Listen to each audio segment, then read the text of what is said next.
Hello friends. आज हो गई आपको 21 सितंबर और 20 सितंबर जो कि कल था। कोड कलर की इंटरव्यू का सारा दिन बीत चुका है। एक जो ट्रॉमा का जो पीरियड था वो बीत चुका है कि क्या होगा क्या नहीं होगा, एक धक धक सा जो हमेशा दिल में लगा रहता था वो बीत चुका है।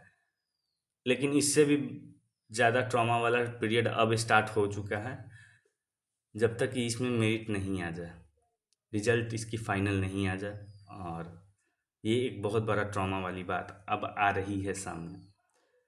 खैर, मेरे अब जो कल ख़त्म हुआ है इस पर सोचने की से अब कुछ फ़ायदा है नहीं कि इंटरव्यू कैसा गया कैसा नहीं गया कितना नंबर देगा। अब जो मिल चुका है वो मिल चुका है, हम लोगों के हाथ में अब है भी नहीं। और सिविल कोर्ट कैसे कैसे रिजल्ट दे रही हैं वो आपको अच्छे से पता है, किस तरीके से छटनी किया जाता है। इनसे बेटर कोई नहीं जानता है। खैर, मैं यही बोलूँगा अब कि आगे की तैयारी जारी रखिए। बहुत सारे दूसरे रिजल्ट्स भी आएंगे। टेक्नीशियन ग्रेड 3 बिजली विभाग की, कॉरस्पॉन्डेंस क्लर्क और स्टोर असिस्टेंट की बिजली विभाग की, और कुछ लोगों का एनटीपीसी में भी हुआ ही होगा। तो अपनी आगे की तैयारी पे फोकस कीजिए, इसको लेकर ज़्यादा टेंशन नहीं लीजिए। स्पेशली मैं उन लोगों को बोलूँगा जो कैटेगरी में नीचे हैं, जो मिड के बाद हैं, उन लोगों के लिए स्पेशली मैं बोलूँगा, क्योंकि उनके लिए प्रॉब्लम्स खड़ी हो सकती हैं। आप क्योंकि अगर एवरेज नंबर सभी को मिलते हैं तो डेफिनेटली उसी एवरेज के हिसाब से सब लोग आगे बढ़ेंगे। अगर माई इक्का दुक्का कोई स्टूडेंट्स होंगे जो कैटेगरी में नीचे हैं, जिनको 9 नंबर मुश्किल ही है, 8 नंबर दे दिया जाता तो शायद उनकी कुछ चांसेस बढ़ें। पर ये मैक्सिमम आपको वही 4 5 6 के आसपास में ही रखिए, इसी पर रिजल्ट अब यहाँ से फोकस होगी। खैर, ये अब आपका अपना डिसीजन है कि इसी पे फोकस रहना है या आगे बढ़ना है। दूसरी चीज़ कि अभी अभी ये रिजल्ट 2 महीना बिल्कुल ही प्रकाशित होने वाली नहीं है। जो भी कैंडिडेट्स थे वो 12 तक, 20 तारीख के जो भी कैंडिडेट्स हैं उनको प्रोड्यूस करना है। अपने कैटेगरी रिलेटेड जो प्रोड्यूस नहीं किए हैं, कैटेगरी रिलेटेड उनको प्रोड्यूस करना होगा अपना सर्टिफिकेट 15 दिन के लिए, जिसके लिए समय दिया जाता है। और एनेक्सर भी भराया गया होगा। तो उन लोगों के लिए, कैंडिडेट्स के लिए, आज से तो छुट्टी हो गई 2 तारीख तक। आज संडे है, कल से दशहरा पूजा की छुट्टी है 2 तारीख तक। तो 3 तारीख से लेकर 15 दिन का समय आपका 18 तारीख तक बनता है। तो इस बीच में तो ये लोग सर्टिफिकेट्स ही देंगे।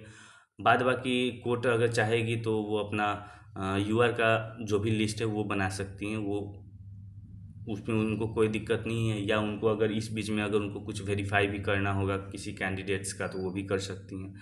तो एक प्रॉपर तरीके से उनको समय भी मिला है सारी चीज़ें करने के लिए।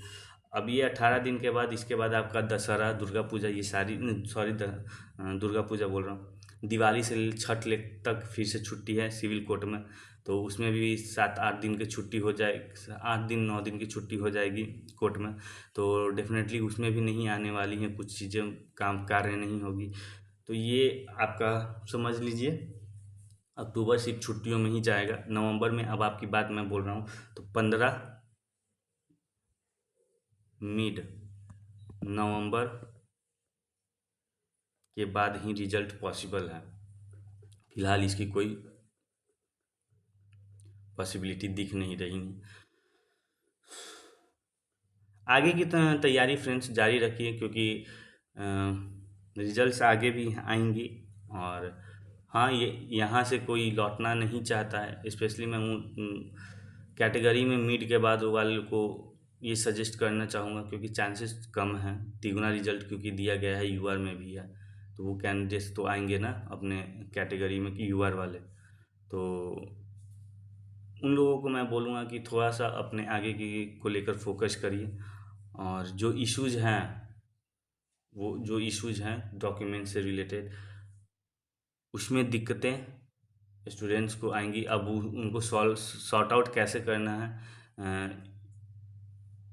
कि प्रीवियस ईयर का, मतलब उस ईयर का कैसे डॉक्यूमेंट्स प्रोड्यूस किया जाए, तो वो कम्प्लीटली आप पे डिपेंड करता है। क्योंकि इस प्रीवियस ईयर का कहीं भी कोई नहीं बनाएंगे।